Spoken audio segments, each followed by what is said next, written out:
Welcome to Education Perspectives. I am your host, Liza Holland. This is a podcast that explores the role of education in our society from a variety of lenses. Education needs to evolve to meet the needs of today and the future.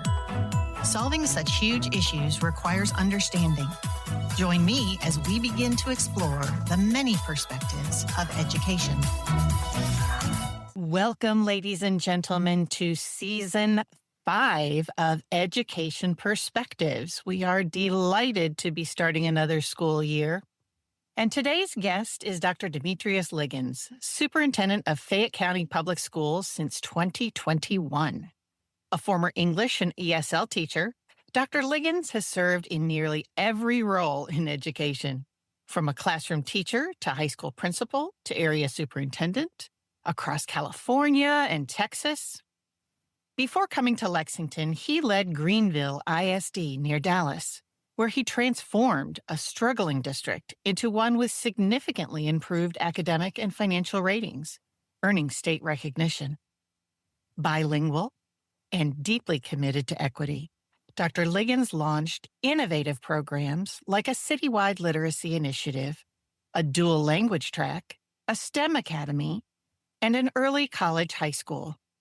His leadership has earned him national accolades, including being named a superintendent to watch and Kentucky's 2026 Superintendent of the Year.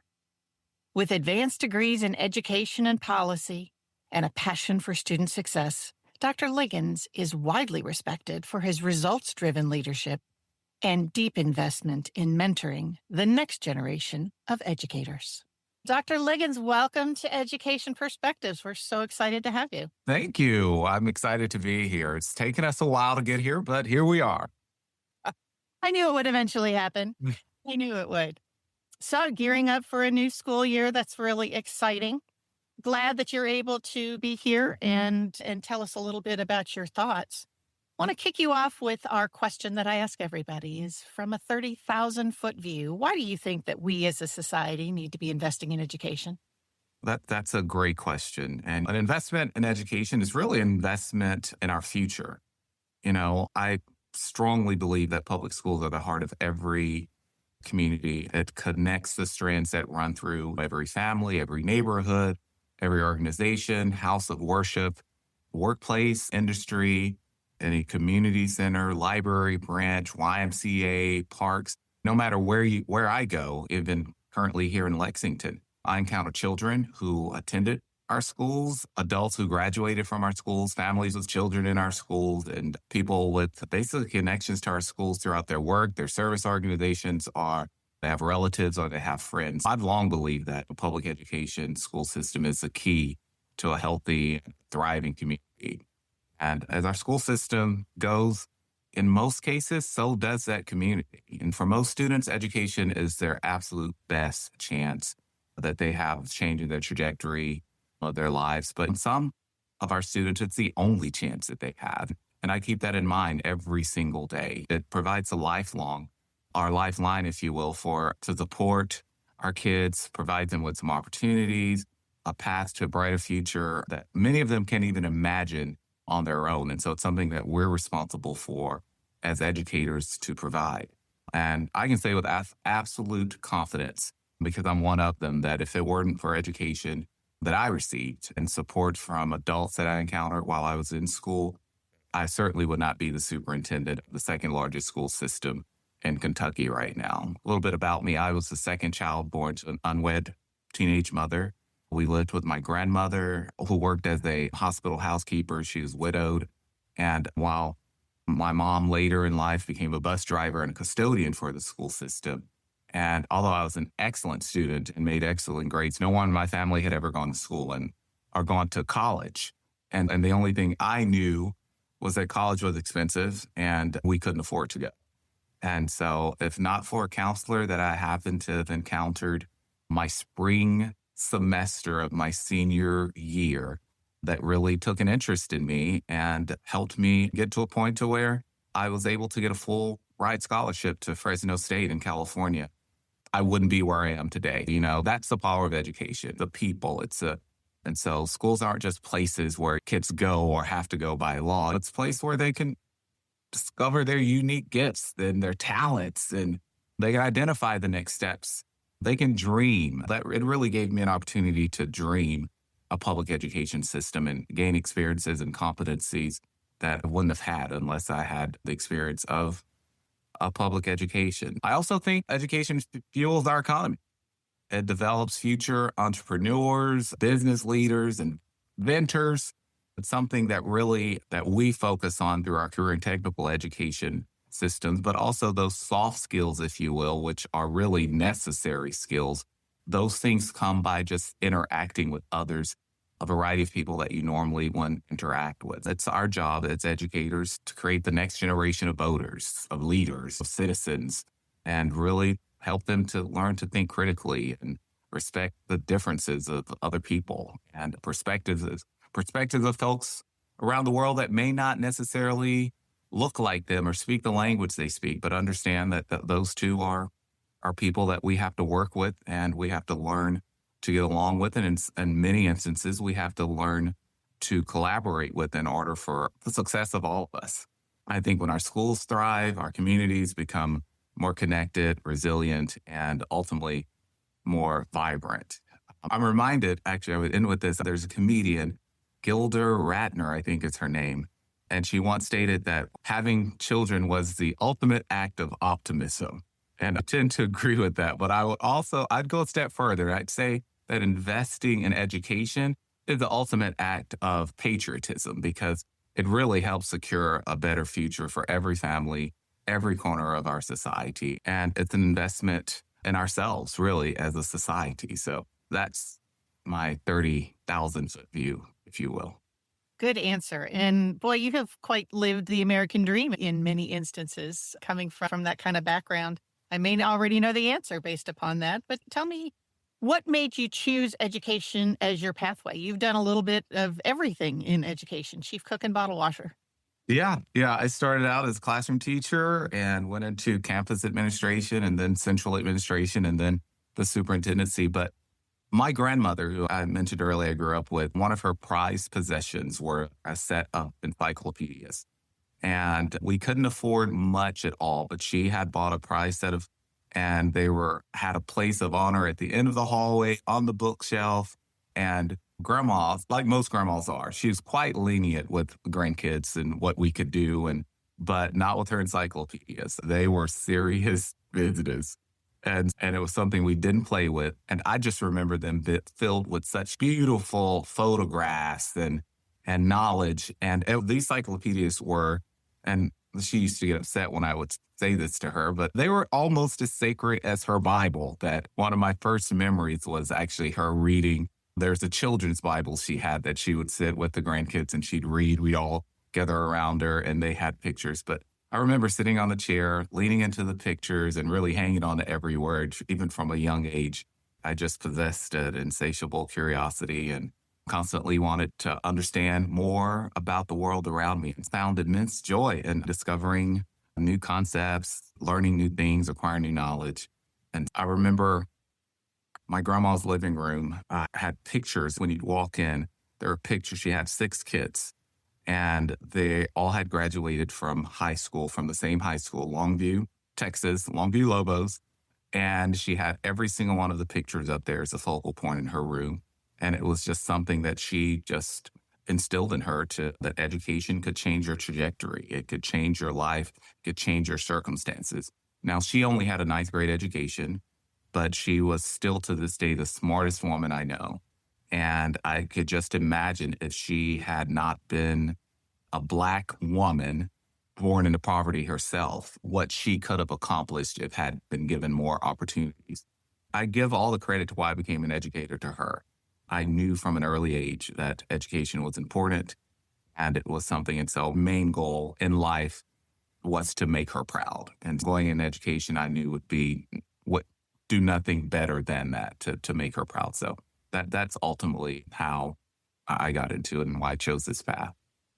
Yet another great answer. And what an inspiration to all of our grandparents and parents and whatnot out there. That type of an attitude can really make a difference in your children and your grandchildren and your great Wow. grandchildren's No. lives. So great inspiration. That's phenomenal. So moving from the student side to the actual educator side, do you have a favorite memory of when you were in the classroom? Ooh, I would say not one particular memory. I have a situation that occurred. I had a student when I started my career in California, where I graduated college and taught there for a couple of years, and then moved back home to Texas, where I went from teaching high school to teaching elementary. In Texas, they have bilingual education. So children can learn in their native language all the way up until fifth grade. And I had become bilingual in Spanish while in college. I studied abroad in Costa Rica. And so when I moved back to Texas, I ended up teaching elementary bilingual education, which was mostly a Spanish class. And I had this one particular student, Jaqueline, what's his first name? I won't share his last name.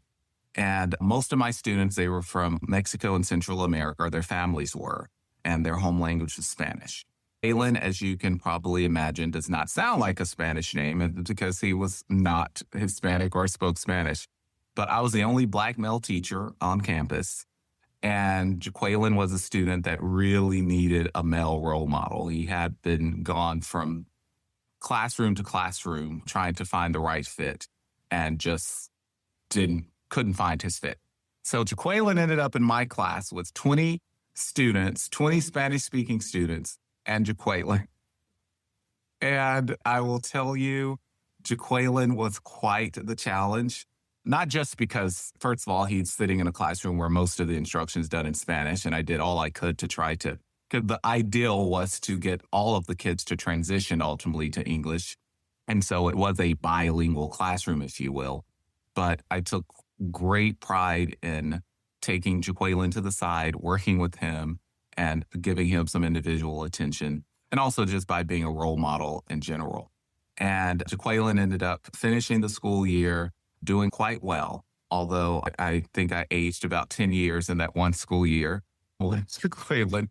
But many years later, Jaqueline and I had lost, his mom was a huge fan of mine, but we had lost contact. And Jaqueline found me on social media and invited me to his wedding. And Jaqueline he's become an entrepreneur in his own right. He had done well for himself. And he still remembered my third grade class. And really, during a toast at the wedding, he gave a toast to me and said that I changed the trajectory of his life. And that to me is not one particular moment, but it's a series, if you will, of one particular child where I think that's what it's all about, making a difference in one child's life at a time. And so that's one of my Absolutely. most fondest memories, I'd say. Oh, that's a marvelous story. I'm so glad you shared that. Thank you. And that's so very true. And you too can be that teacher. Yeah. That's marvelous. So now you're in the superintendent's position. Congratulations on being named superintendent of the year. Absolutely. It's a testament to the work we're doing here in Fayette County. It's just not about me. And I try to say that as much as I possibly can. It's about the work that we do all the way from the boardroom to the classroom to try to make a difference in kids' lives. And so it's truly an honor that I share with every teacher, paraeducator, cafeteria worker, bus driver, staff member, family here in Fayette County, because it really shows that the work we're doing is paying off and people are noticing. I just happen to be the leader of that work, but it's quite an honor and I'm quite pleased. So thank you. Absolutely. And you look at the statistics, and with not having schools in the lowest category for the first time in years and years, there's so much progress. Sometimes I think it feels like we have a never ending battle, but sometimes it's good to sit back and do the celebrations of where we have made really good progress. Absolutely. So I would love to, we were chatting a little bit before the interview about the changes that we're looking at making in education to better meet what the needs of today are. We were talking about how our kindergartners, we're teaching them content that might would be obsolete by the time they graduate. Mm. So tell me a little bit about you've invested a lot of good time in initiatives, the portrait of a graduate, and I'd love to have your take on why do you think that's important and how do you see that playing out in Fayette County schools? Our portrait of a graduate was something that was developed with input from our entire community, with literally tens of thousands of individuals, whether they were families, whether they were our business community, whether they were civic organizations, or just community members that are taxpayers that didn't necessarily have any students currently in school. But it was an opportunity for them to say, what would you like to see the children that graduate from Fayette County Public Schools to be once they are gone through our school system? And it was something that we took seriously, and it was something that we embraced at the end of the day. And we came up with, from all of the feedback that we received, whether it was through community forums, or whether that was through surveys, or whether that was through one-on-one conversations, however, and synthesized that data, and ultimately came to a point to where these things are what is serious to our community. And the same thing occurred when it came to our strategic plan and our mission and vision for Fayette County Public Schools. And our mission talks about creating a world-class education for every single student. That's our vision, I'm sorry. And our mission talks about preparing our students for a global society. And we really pride ourselves, and we're very proud of the fact that Fayette County Public Schools, which is one of the most diverse school systems in the state of Kentucky, with one of very limited urban centers in the state of Kentucky. Yet we still continue to outperform the state at elementary, middle, and high school. If you were to take our ACT scores, we make up 6.5% of the Commonwealth of Kentucky as far as our student population, but we have over 32% of the highest performers in the state. And that is not by happenstance. It is truly based on an intention to follow the expectations that our community has shared with us. Our community doesn't want our students to graduate to be average, or they want our students to be able to be competitive on a global scale. And that requires us to do things differently. That requires our teachers to be better trained. It requires our administrators to have more knowledge and to be more innovative and to do things differently than a traditional school system. And with that, that requires us to learn differently. It requires us to go places to learn best practices from others who are doing it well. And it requires us to be very intentional about the things that we're putting in front of kids and the expectations we're placing on them. And so I make no apologies that I insist that everyone gets better. We are a continuous improvement model.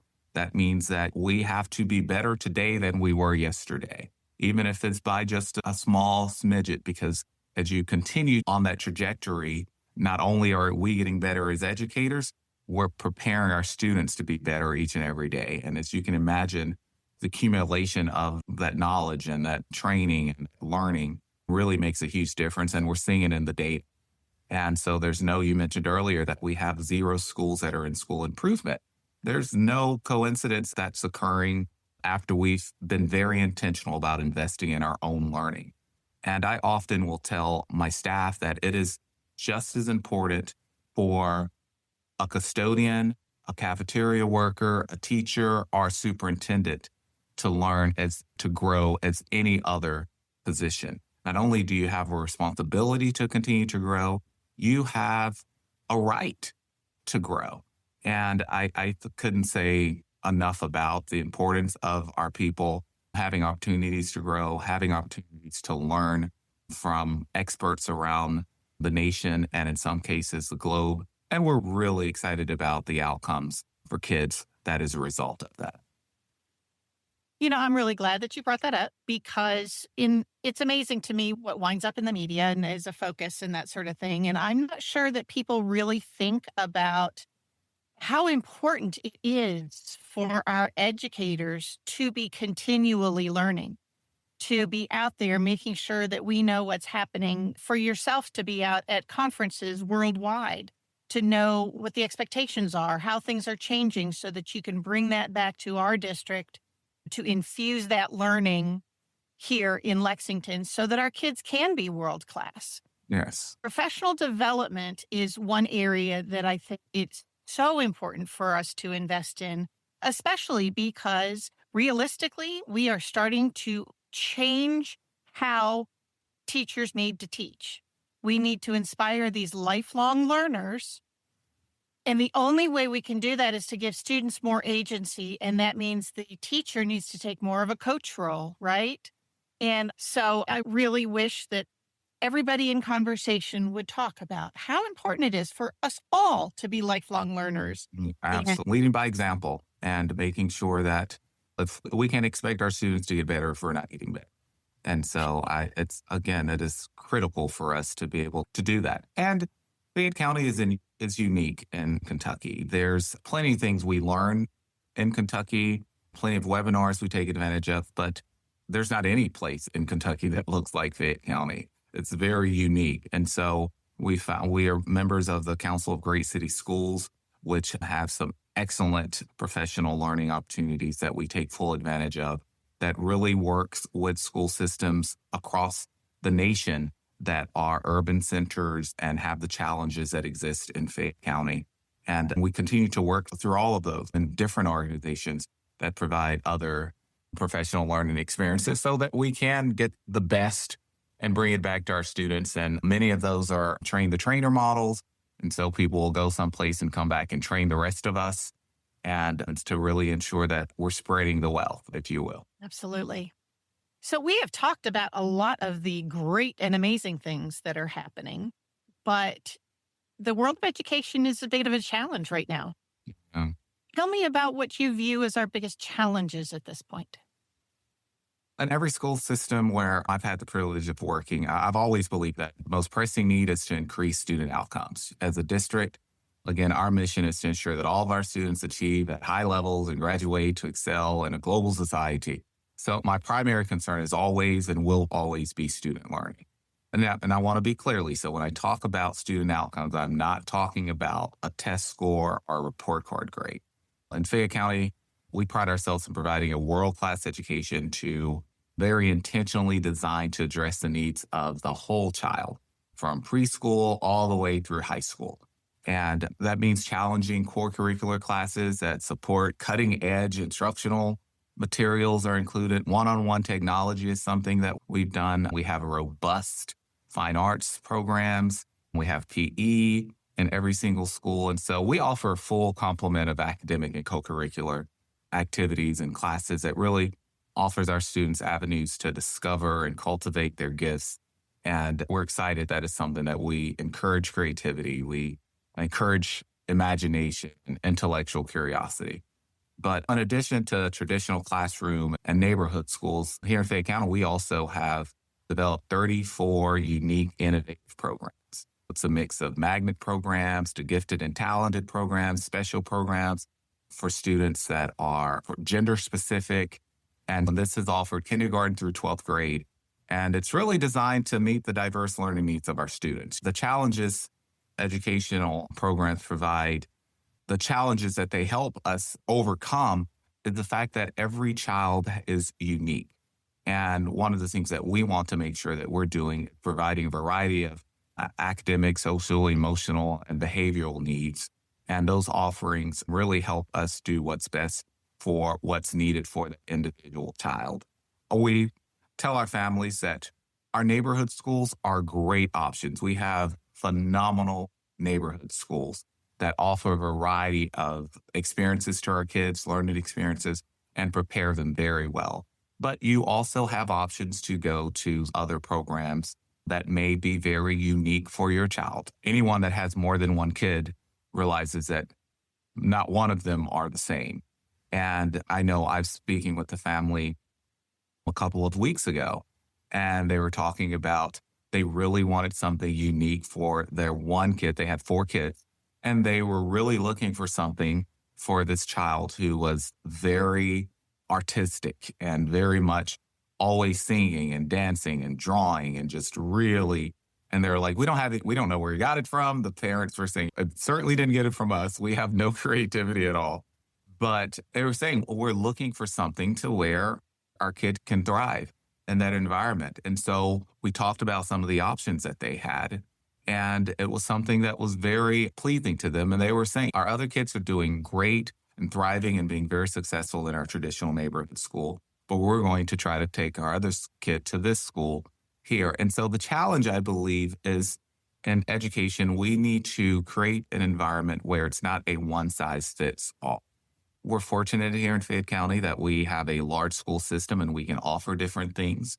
But I've been in the smaller school systems to where we were able to really, from classroom to classroom and from grade level to grade level, offer things that are unique for children, whether that be through clubs, whether that be through focused instructional activities.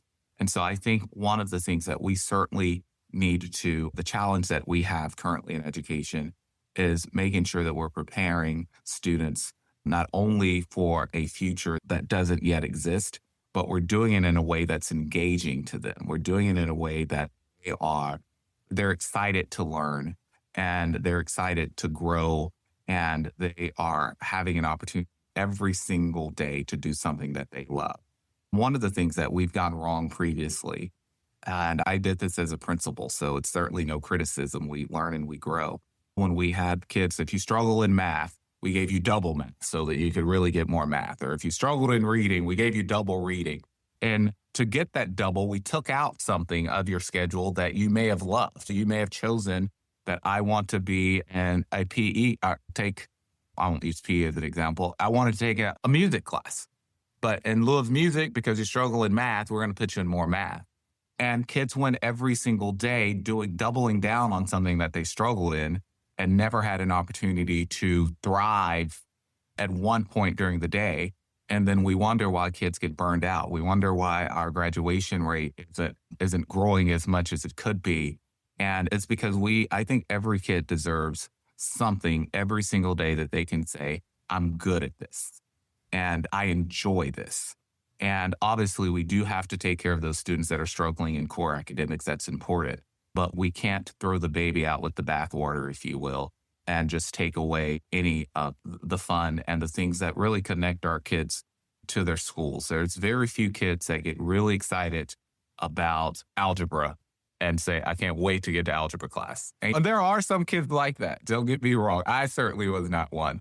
But to get kids to school for algebra, maybe it's that theater class that they get to take right after the algebra class that they know I'm excited about going. So I know I have to do well in algebra. So I'm going to put in a little bit more effort so that I can ensure that I can be in the play this season. And so I think the challenge is multifaceted, if you will. I think the federal requirements for testing, I think we overtest our kids.